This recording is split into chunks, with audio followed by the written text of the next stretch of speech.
우리 주님은 살아계신 주님이십니다. 그분은 전능하신 하나님이십니다. 그래서 복음서를 보면 예수님은 수많은 기적을 행하셨습니다. 병자를 고치셨습니다.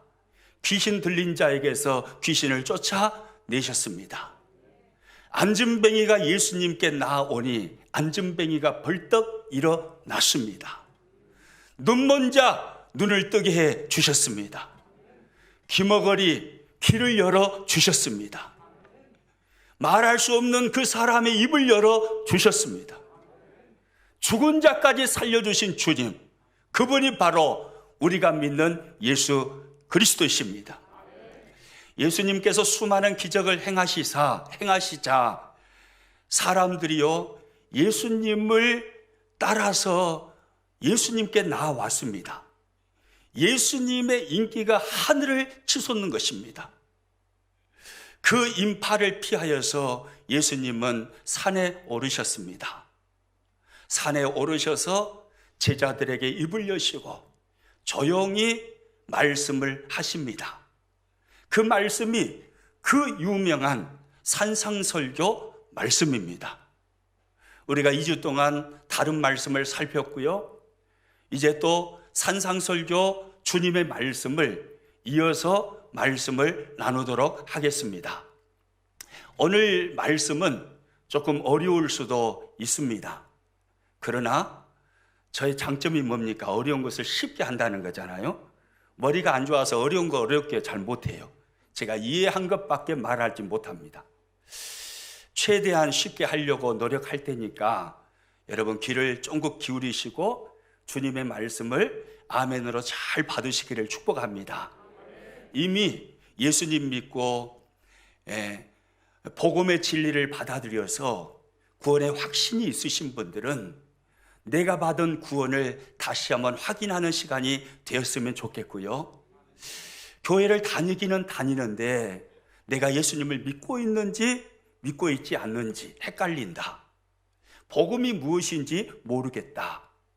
예수님이 어떤 분이신지 모르겠다. 혹 그런 분이 계시다면 이 시간 성령님께서 마음의 문을 활짝 열어주심으로 복음이신 예수 그리스도를 깨닫게 되기를 축복합니다.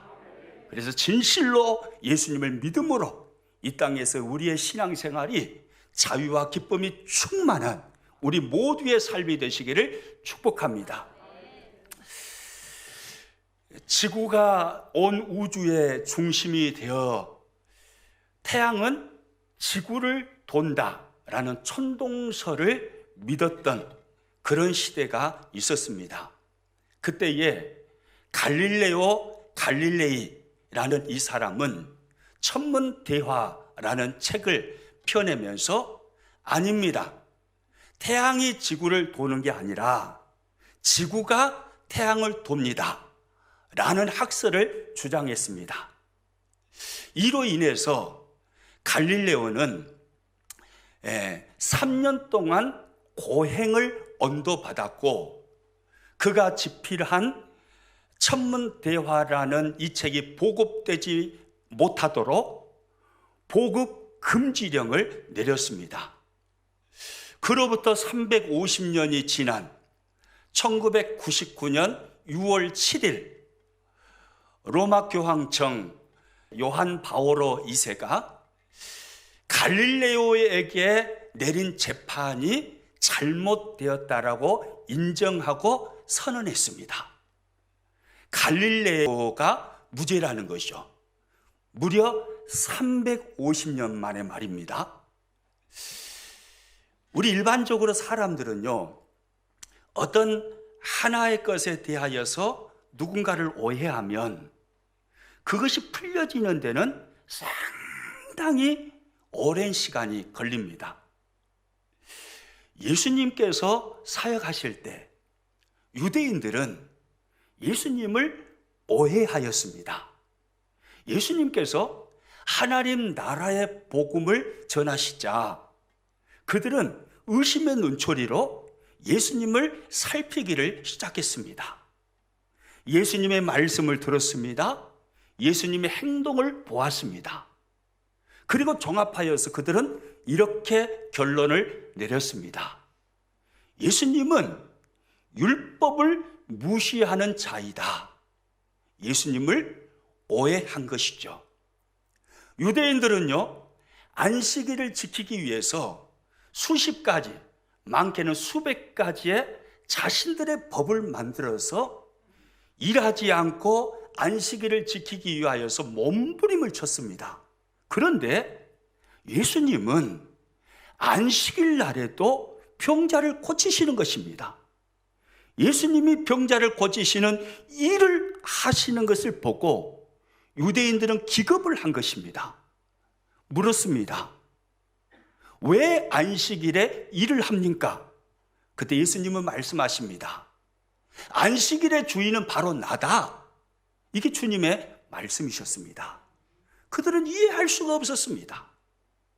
또 당시에 죄인의 대명사로 불려졌던 세리와 창녀들, 이 세리와 창녀들을 예수님은 가까이 하셨습니다. 유대인들은 상종도 하지 않았던 사람들이었는데 예수님은 그들과 가까이 하셨고 오히려 그들을 변호하시는 말씀을 서슴지 않으셨습니다.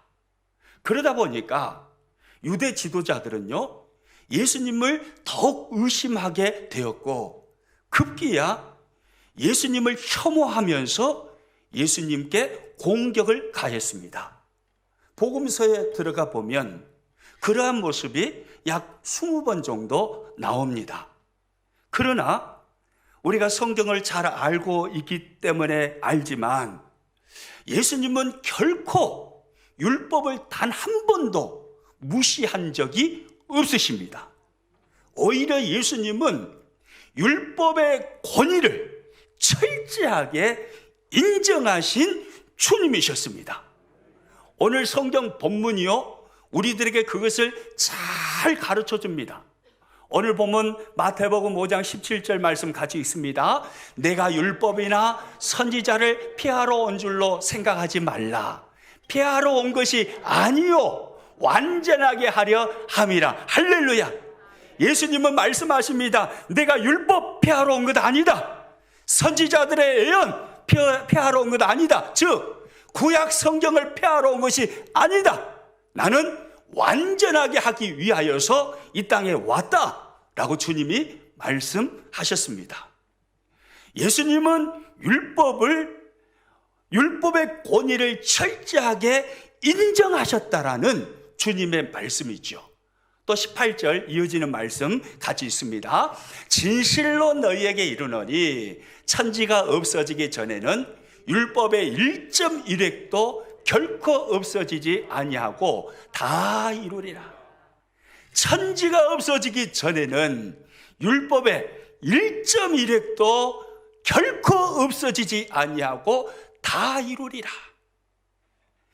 율법의 1.1획, 1점이라는 말은요, 구약 성경이 기록된 히브리 언어에 찍히는 가장 작은 점을 말하는 것입니다. 글자에 점을 찍기도 합니다. 또 1획이라는 것은 히브리어의 가장 작은 철자를 말하는 것입니다. 그러니까 히브리어, 구약 성경이 기록된 언어의 가장 작은 단위인 한 점도 한 철자도 결코 무시할 수 없다라는 주님의 말씀입니다. 한 점, 한 철자도 무시되지 아니하는 구약 성경 39권이 완전한 하나님의 말씀이다. 철저하게 예수님은 구약 성경의 권위를 인정하시는 말씀을 하신 것입니다. 그래서요, 이 작은 계명이라 할지라도 1.1획이라 할지라도 절대로 하나님의 백성은 이 작은 계명을 무시해서는 안 되고 이 작은 계명을 지키며 행해야 된다. 이렇게 주님은 우리에게 가르쳐 주십니다.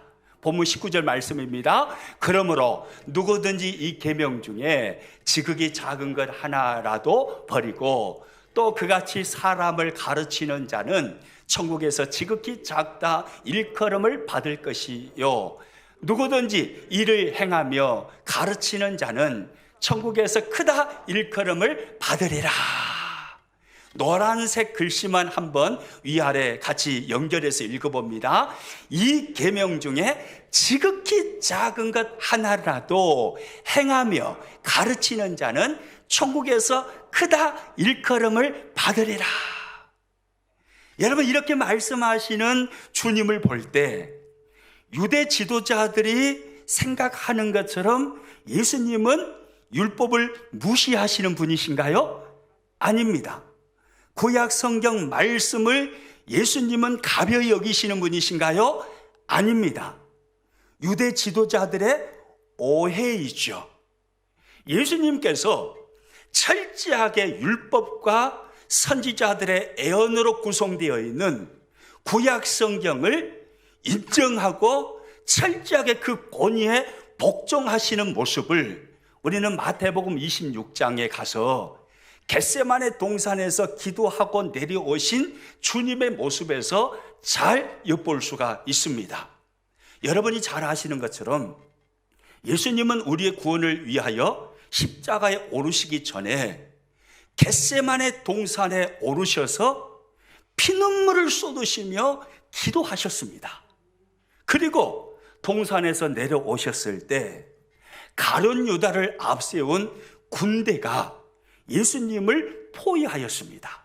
그때 베드로가 엉겹결에 칼을 빼들었습니다.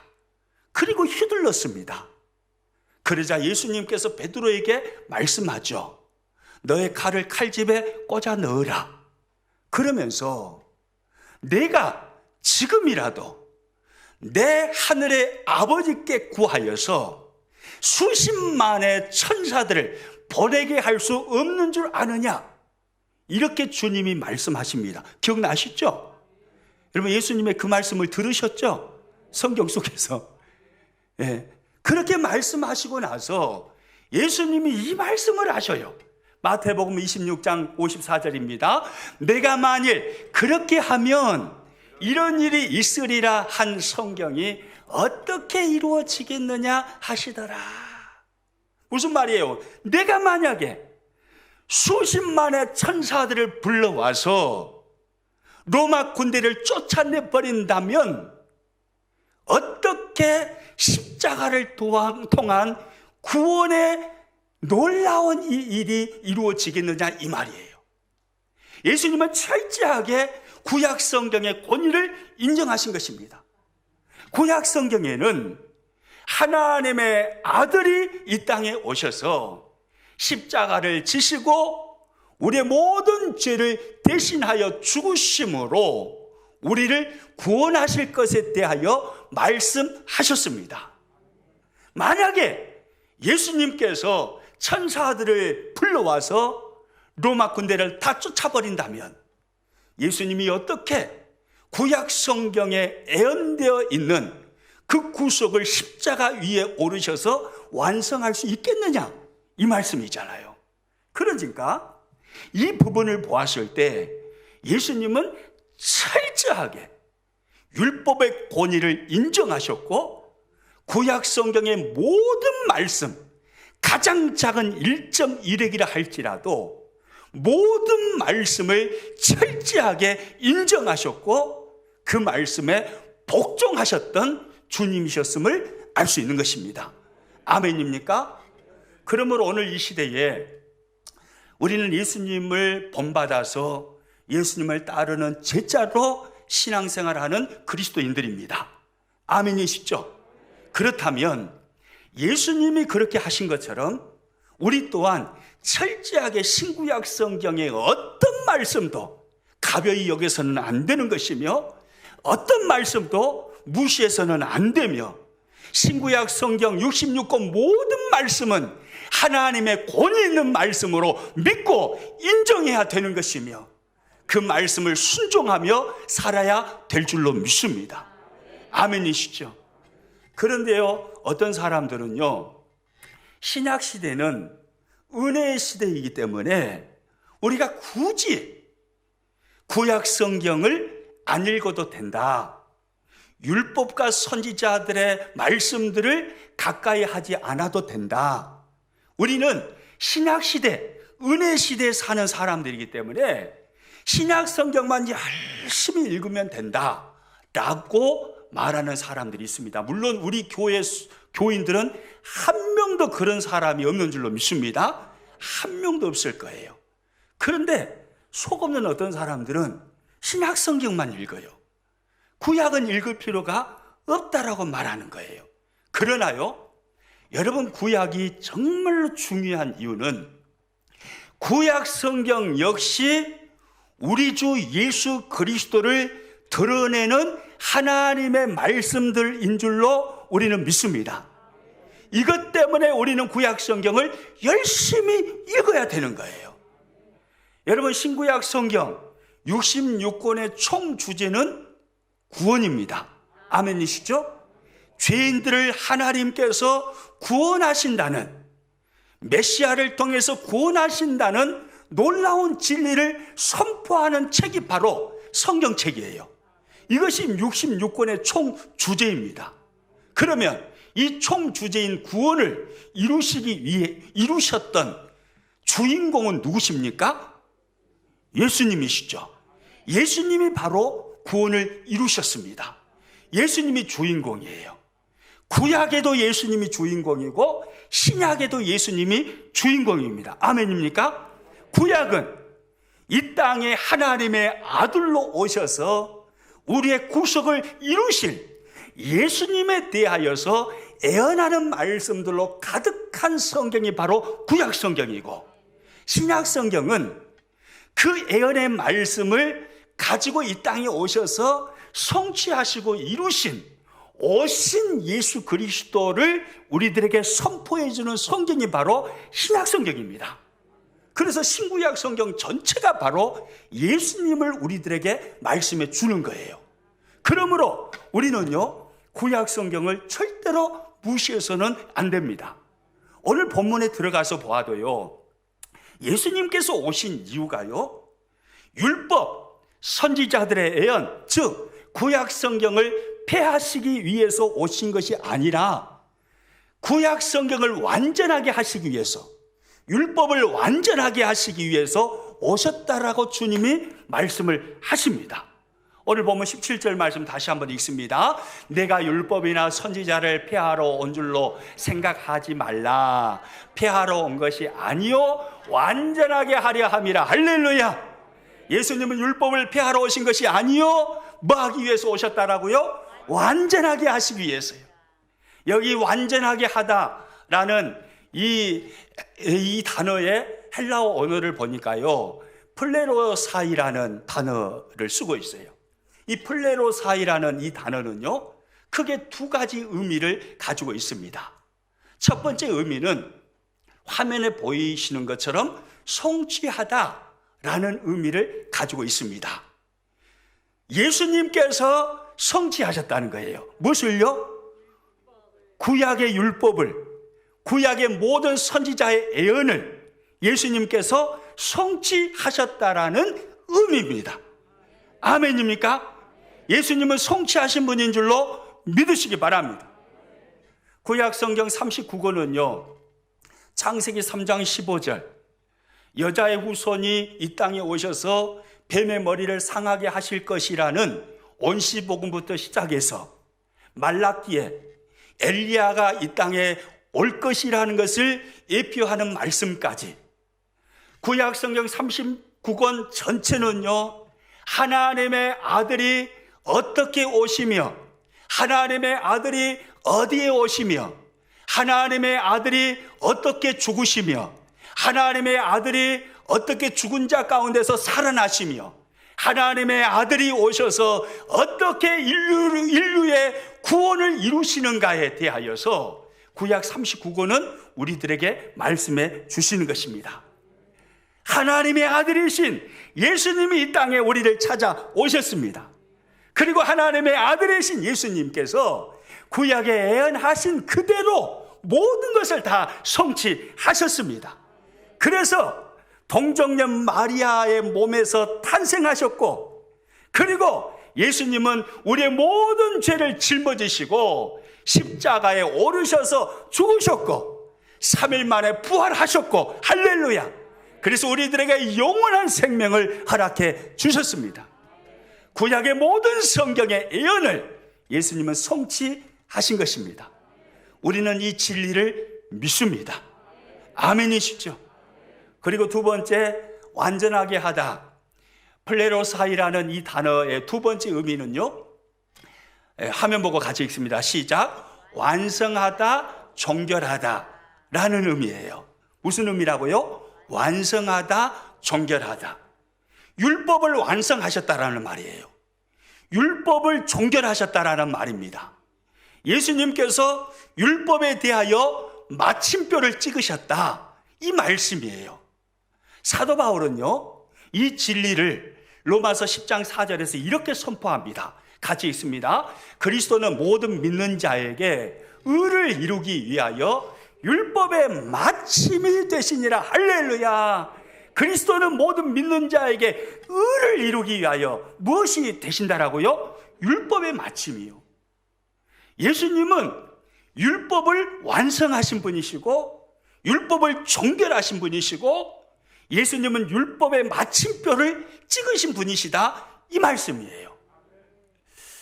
율법이라 하면요, 모세오경을 말하는 것입니다.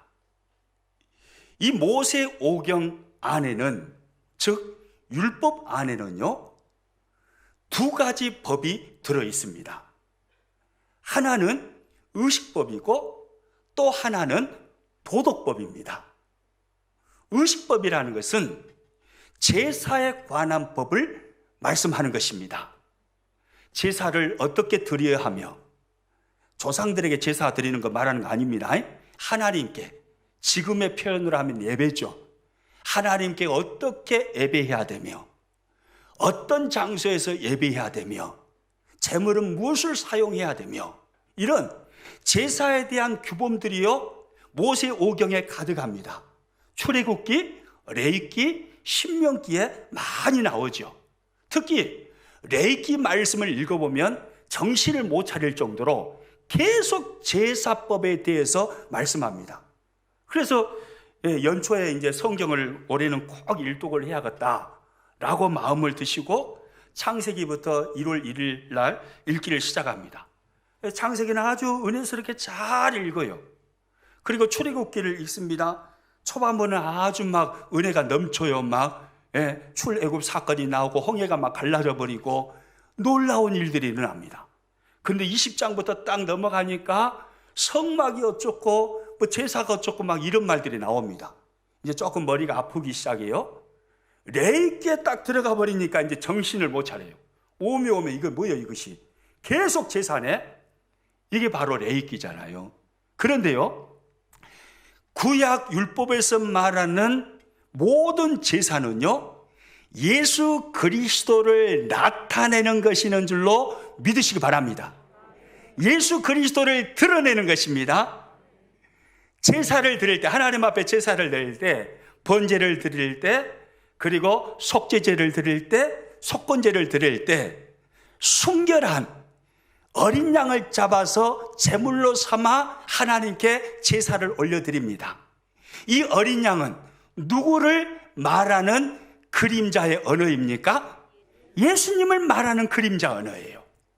어린 양으로 예수님께서 이 땅에 찾아오셔서 하나님 앞에 자신을 어린 양으로 올려드림으로 자신이 친히 대제사장이 되어 십자가에 오르심으로 모든 인류의 죄악을 다 짊어지시고 예수님께서 하나님의 어린 양의 제물로서 하나님께 드려진다, 이 말이에요.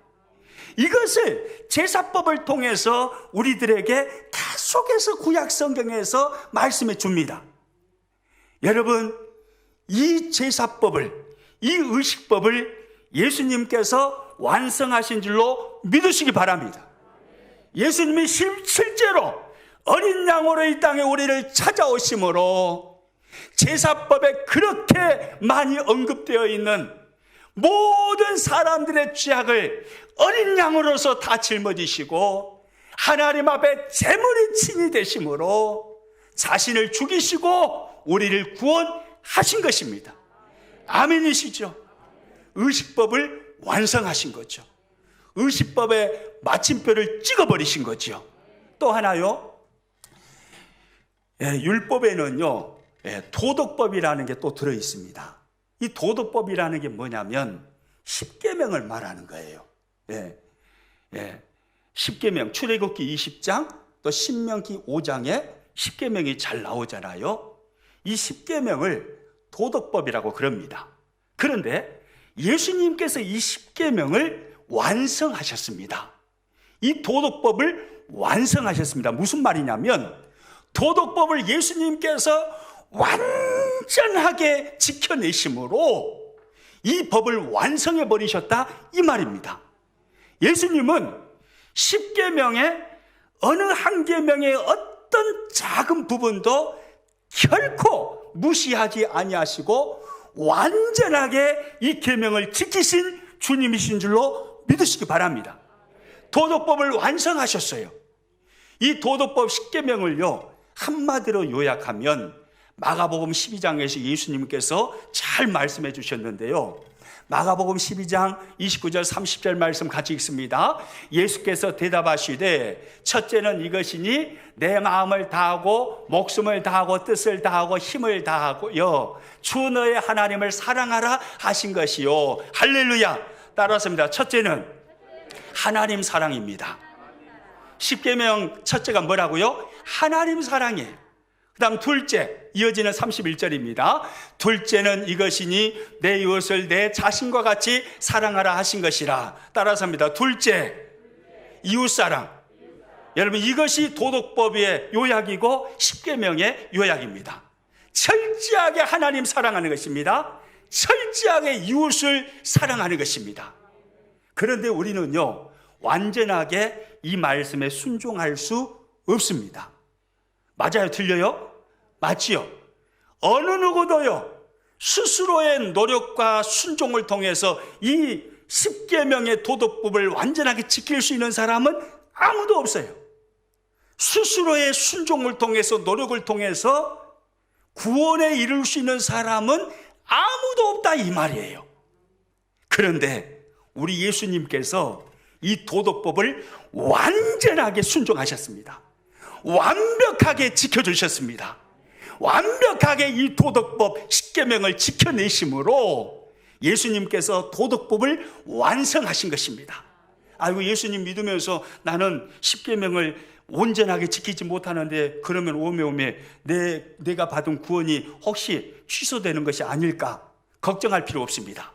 왜냐하면 예수님께서 우리를 대신하여서 이 땅에 사시는 동안에 십계명인 도덕법을 완전하게, 완전한 100%로 순종하여 내신 줄로 믿습니다. 그리고 우리가 예수님을 구주로 영접할 때요, 예수님께서 완전하게 순종하여 내신 그 도덕법의 순종이요, 우리들에게 전가되어 버린 거예요. 우리들에게 그대로 옮겨온 것입니다. 그래서 예수님의 순종이 나의 순종이 되어버린 거예요. 믿을 때 그런 역사가 저와 여러분에게 일어난 것입니다. 아멘이시죠?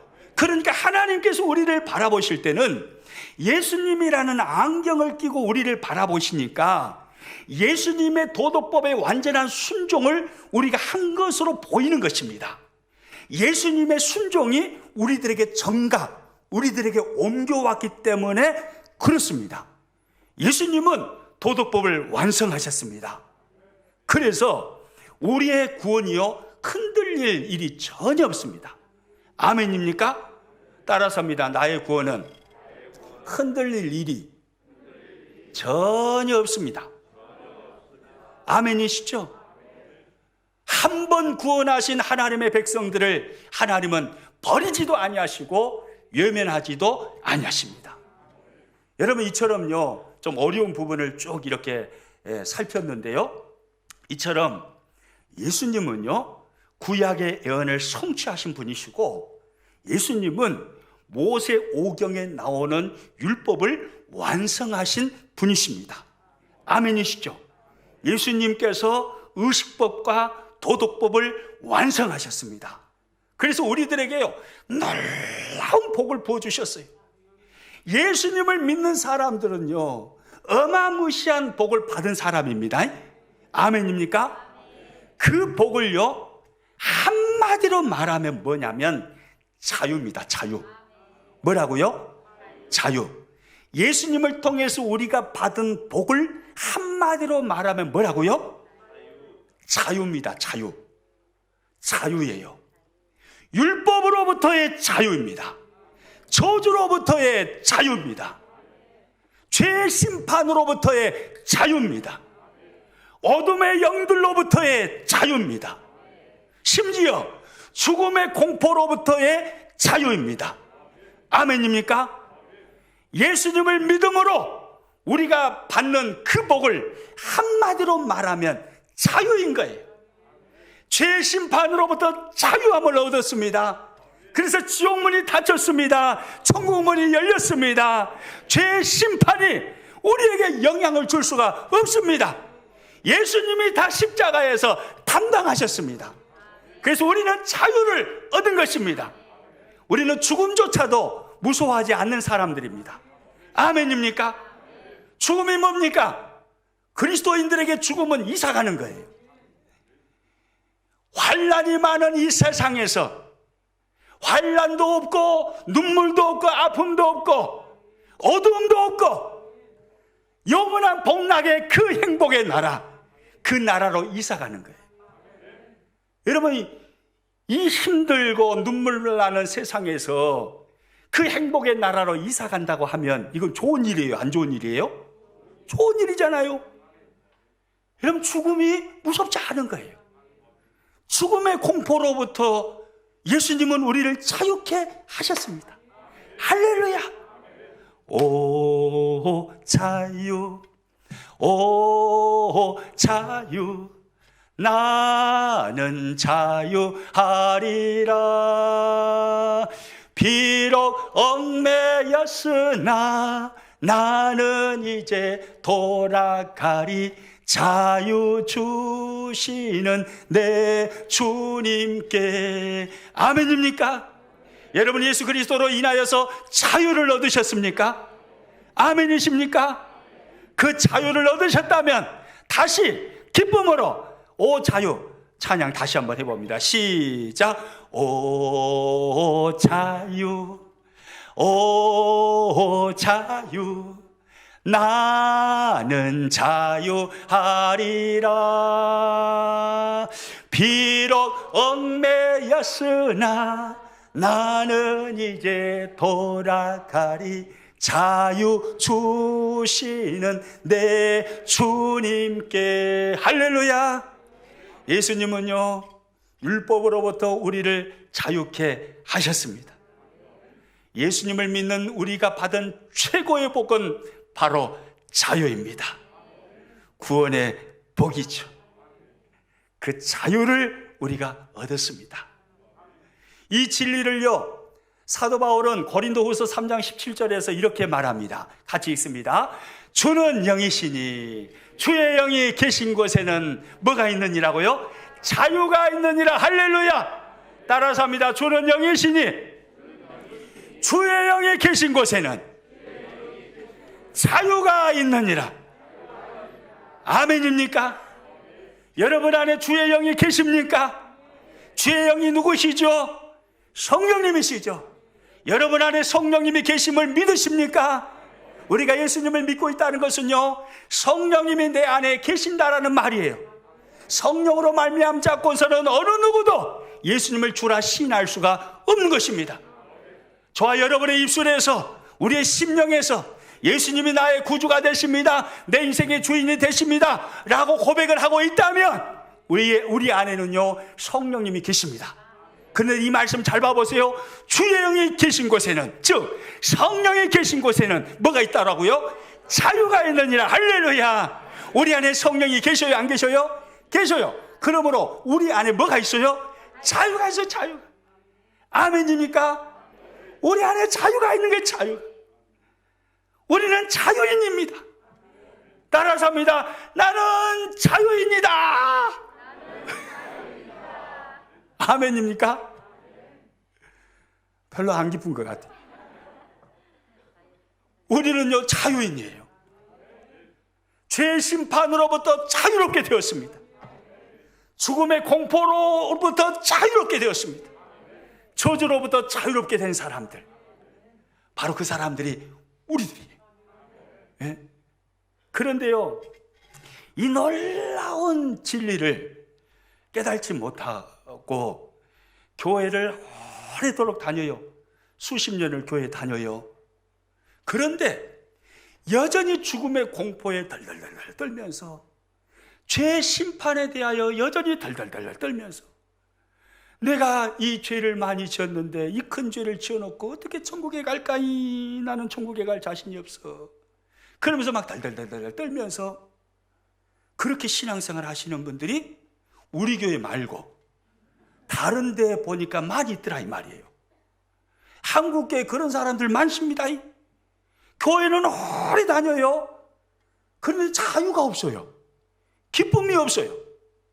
오히려 교회를 다니면서 율법의 짐을 더 짊어져 버려요. 그래가지고 얽매이는 삶을 삽니다.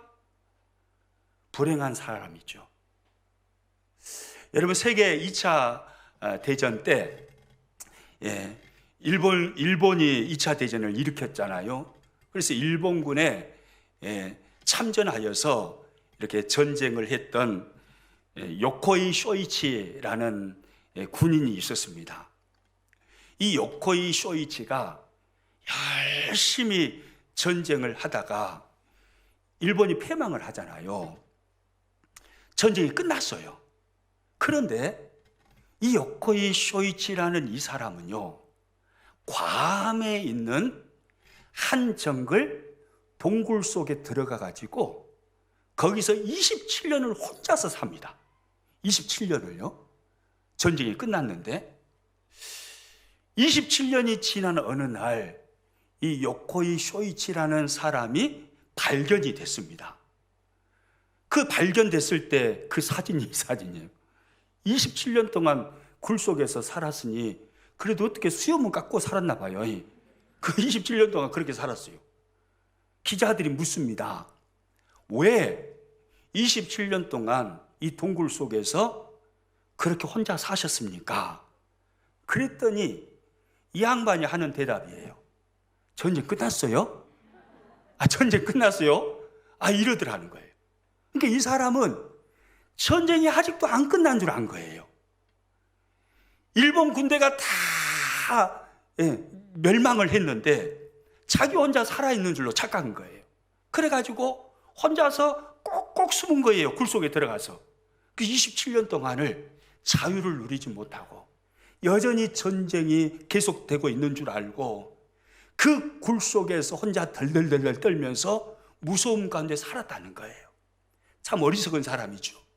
그런데요, 자칫 잘못하면 우리 예수님을 믿는 사람들이 요코이 쇼이치 같은 사람이 될 수 있습니다. 복음은 우리를 자유롭게 합니다. 아멘입니까?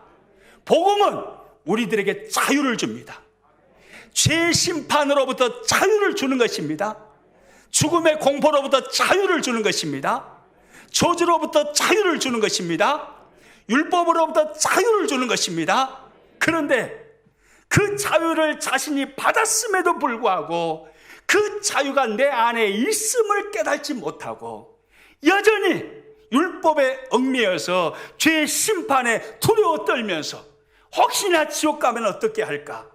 그 두려움 가운데 신앙생활 할 수도 있다 이 말입니다. 우리들은 아니죠. 옆 사람한테 물어보세요. 집이는 아니지? 기라갑니까? 아니라갑니까? 아니죠. 우리 평안교회 식구들은 아닌 줄로 믿습니다. 여러분 예수님을 구주로 믿고 계시다면, 인생의 주인으로 예수님을 받아들이고 의지하고 계신다면 여러분에게 자유가 임하셨음을 믿으시기 바랍니다. 추워도 의심하지 마십시오. 여러분은 결코 지옥 가지 않습니다. 아멘입니까? 저주가 여러분에게 영향을 미치지 못합니다. 아멘입니까?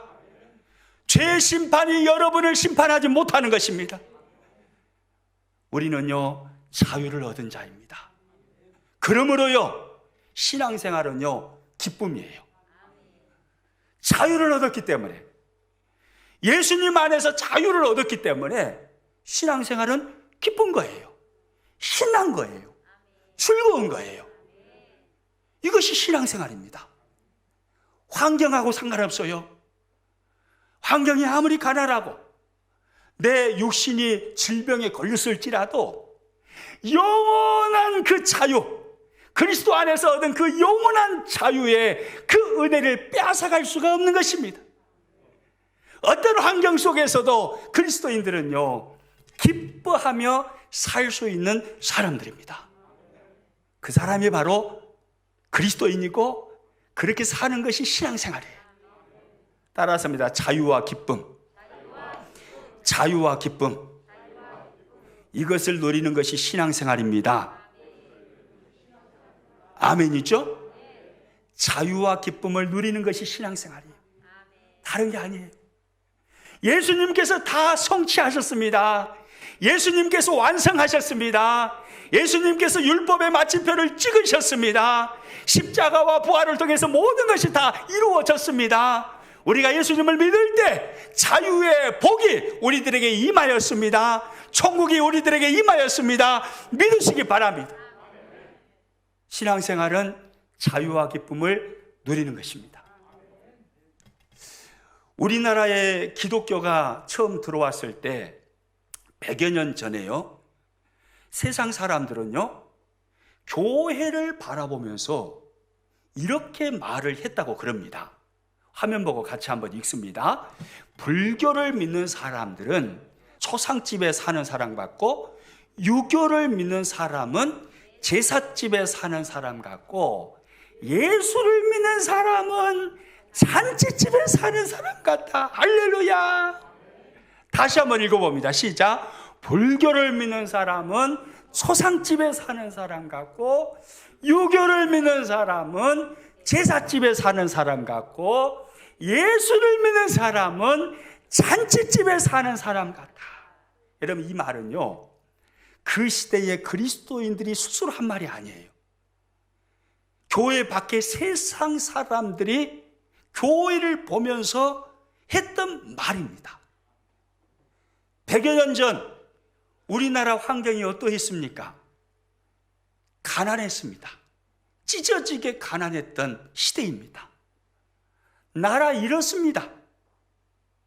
집 잃고 땅 빼앗기고 만주로 도망가야 했던 사람들이 한두 사람이 아닙니다. 배가 고파서요, 먹고 살기 위해서 풀뿌리 캐먹던 시대입니다. 풀뿌리 캐면서 손과 발에 동상이 걸려서 손과 발을 절단해야 됐던 시대. 그 시대가 바로 100여 년 전 우리나라에 기독교가 들어왔던 시대입니다. 그 환경 속에 살면서요, 세상 사람들이 관찰하는 거예요. 불교를 믿는 사람, 절에 다니는 사람들을 보니까 그 환경 속에서 꼭 초상집에 사는 사람처럼 그냥 우울해가지고 날마다 인상 쓰고 그렇게 살더라, 이 말이에요. 유교를 신봉하는 사람들을 또 살펴보았더니 다르지 않아요. 꼭 제삿집에 사는 사람처럼 그리고 우울하게 살더라, 이 말이에요. 그런데 이상해요. 교회를 다니는 사람들 보니까, 예수님을 믿는 사람들 보니까 환경은 그렇게 가난하고 나라도 망해버렸고 그렇게 고통스러운 삶을 살아가는데, 이상해요. 교회를 다니는 사람들 보니까 꼭 잔치집에 사는 사람 같아. 여러분, 이 사람들이 그리스도인들이었다는 거예요. 우리나라 초창기 때 그리스도인들이 그렇게 살았다는 거예요.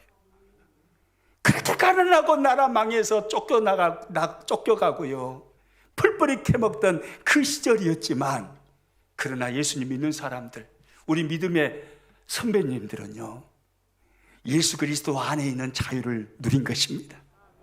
예수 그리스도 안에 있는 기쁨을 누린 것입니다. 그들은요, 우리들에게요, 신앙생활은 이렇게 하는 것이라고 본을 보여주었습니다. 여러분, 신앙생활은요, 환경에 의해서 왔다 갔다 하는 게 아닙니다. 신앙생활은 자유와 기쁨을 누리는 것입니다. 아멘입니까? 여러분 예수님을 믿으십니까? 예수님을 구원의 주님으로 고백하고 계시나요? 예수님을 여러분의 인생의 주인으로 고백하고 계시나요? 그러면 여러분은 구원받은 하나님의 사람입니다. 여러분에게 자유가 임하였습니다. 모든 것으로부터 자유가 임하였습니다. 여러분은 자유를 누릴 권리가 있고 기쁨을 누릴 권리가 있는 사람들입니다. 우리 신앙생활 기쁘게 할 수 있기를 축복합니다. 할렐루야. 우리 옆 사람 보면서 한번 웃어보세요. 우리 그렇게 신앙생활 할 수 있기를 축복합니다. 자유와 기쁨을 얻은 게 바로 신앙이에요. 할렐루야.